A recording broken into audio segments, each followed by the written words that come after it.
Zděné a železobetonové vodojemy jsou nedílnou součástí české vodovodní infrastruktury. Jen věžových a stále funkčních vodojemů je v Česku přes 1100, těch podzemních ještě více. Pro zachování kvality pitné vody je nezbytné tyto vodojemy neustále revidovat, udržovat a podle jejich aktuálního stavu také náležitě sanovat.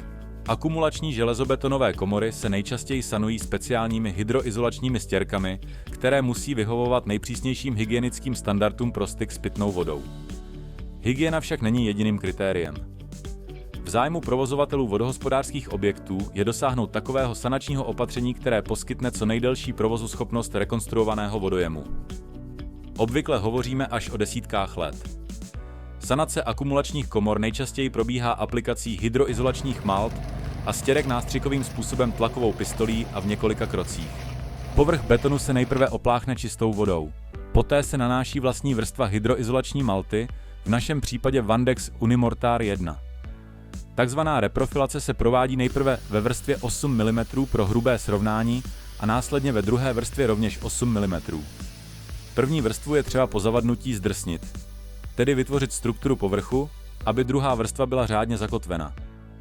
Druhá vrstva se nanáší buď následně po zavadnutí první vrstvy, lze ji ale provádět i následující den.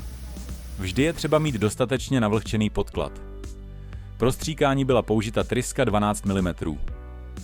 Pokud je stanoveno, že bude aplikována i jemná tenkovrstvá stěrka, pak se struktura povrchu vytvoří i na druhé vrstvě vyrovnávací hmoty.